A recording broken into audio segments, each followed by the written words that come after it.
السلام علیکم اسٹوڈنٹس، آپ کی ٹیچر مسز فوزیہ تبسم کامران۔ آج ہم آپ کو جیسے پتہ ہے کہ ہم لوگ پبلک فائنانس اپنا 4 چیپٹرز ہم نے اسٹارٹ کیا ہوا ہے۔ آج اس کا ہم چوتھا لیکچر پڑھیں گے، جس کا ٹاپک ہوگا ہمارے پاس ہیڈ آف پبلک ایکسپینڈیچرز۔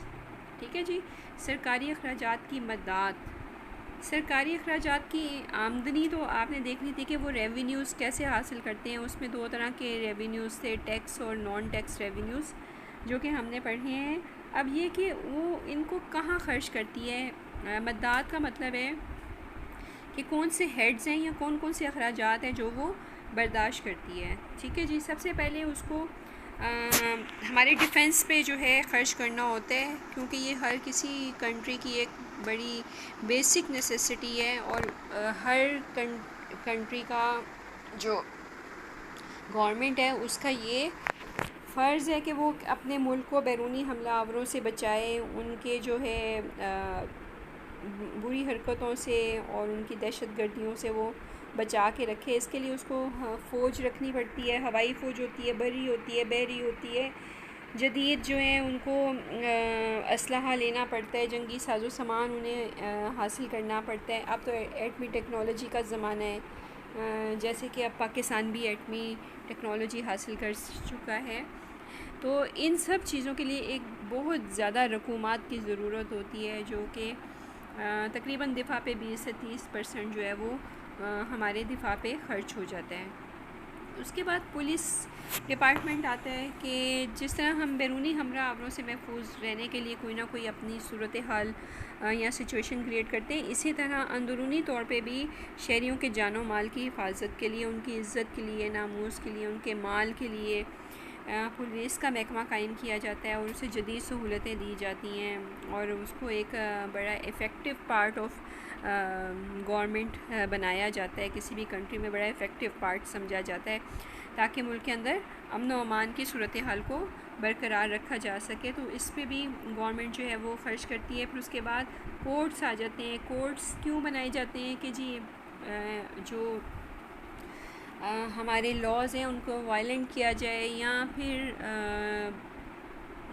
لوگ ایک دوسرے کے ساتھ جو زیادتی کر جاتے ہیں ان کو انصاف کی فراہمی کی جائے۔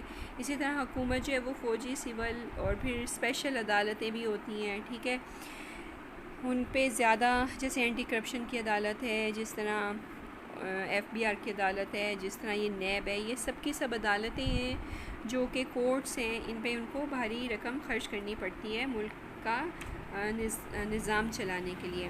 پھر سول ایڈمنسٹریشن چلانی پڑتی ہے۔ ایڈمنسٹریشن کے لیے جتنے بھی ہمارے کسی بھی ملک میں محکمے موجود ہوتے ہیں، چاہے وہ کسی بھی لیول کے ہوں، ان کو تمام محکموں کو کنٹرول کرنا ہوتا ہے، ان کو ضلعی اور انتظامیہ سطح پہ چلانا ہوتا ہے، ان کو صوبائی اور مرکزی سطح پہ بھی چلانا ہوتا ہے۔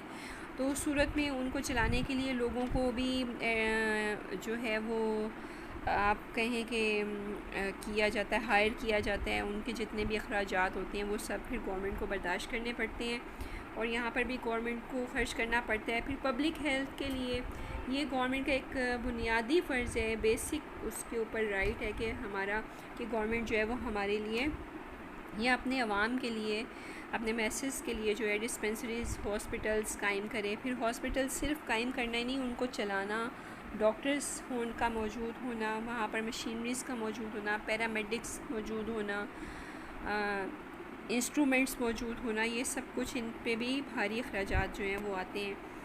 پھر ایجوکیشن ڈپارٹمنٹ ہے کہ ہر گورنمنٹ جو ہے وہ اپنے عوام کو ایجوکیشن فراہم کرتی ہے بنیادی سہولت کے طور پہ، اسکول، کالج، یونیورسٹیز، پھر ٹیکنیکل ایجوکیشنز، پروفیشنل ایجوکیشنز ان کو فراہم کی جاتی ہیں۔ پھر مینز آف ٹرانسپورٹیشن اور کمیونیکیشن ہوتی ہے جی۔ اب کمیونیکیشن آپ کو پتہ ہے کہ آج کل کتنی فاسٹ ہے، اس کے کتنے مینز ہیں، بہت سارے اس کے ذرائع ہیں۔ اسی طرح سڑکیں بنائی جاتی ہیں، ریلوے پل بنائے جاتے ہیں، بندرگاہیں بنائی جاتی ہیں، ایئرپورٹس قائم کیے جاتے ہیں، ٹھیک ہے، تاکہ لوگوں کو نہ صرف ایک ملک کے اندر چیزوں کو لانا لے جانا اور خود بھی موو کرنا اور تجارت کو فروغ دینا آسان ہو، بلکہ انٹرنیشنلی بھی یہ سب چیزیں ایزی ہو جائیں۔ پھر گورنمنٹ جو ہے اریگیشن ڈپارٹمنٹ کو بھی دیکھتی ہے، اریگیشن کی سہولتیں فراہم کرتی ہے آبپاشی کی، تاکہ زرعی پیداوار میں اضافہ ہو۔ اس مقصد کے لیے بیراجز بنائے جاتے ہیں، نہریں کھودی جاتی ہیں، کنویں بنائے جاتے ہیں، ٹیوب ویلز بنائے جاتے ہیں اور ان پہ بھاری رقومات خرچ کی جاتی ہیں۔ پھر ویلفیئر اینڈ سوشل سروسز ہوتی ہیں کہ کچھ ویلفیئر سوشل سروسز ہوتی ہیں، مثلا یتیم خانے ہیں، محتاج گھر ہیں، بیواؤں کے لیے، بے سہارا لوگوں کے لیے رہائش کا، ان کو بے روزگاری الاؤنس دینا۔ بیکاری اور بے روزگاری الاؤنس ہمارے ملک میں تو خیر نہیں ملتا، لیکن جو ویلفیئر اسٹیٹس ہیں وہاں پر یہ ضرور ملتا ہے۔ پھر پبلک پارکس، لائبریریاں قائم کرنا، لوگوں کو زیادہ سے زیادہ سماجی سہولیات فراہم کرنا، اور فلاحی سہولیات فراہم کرنے میں بھی کافی جو ہے اخراجات ہو جاتے ہیں۔ پھر انٹرسٹ پیمنٹ ہوتی ہے کہ جو گورنمنٹ نے انٹرنل ایکسٹرنل ذرائع سے جو قرضہ لیا ہوا ہوتا ہے، ٹھیک ہے، اس کے لیے ان کو بھاری سود ادا کرنا پڑتا ہے، جو کہ اس کے اخراجات کی سب سے بڑا ہیڈ ایکسپینڈیچر ہے۔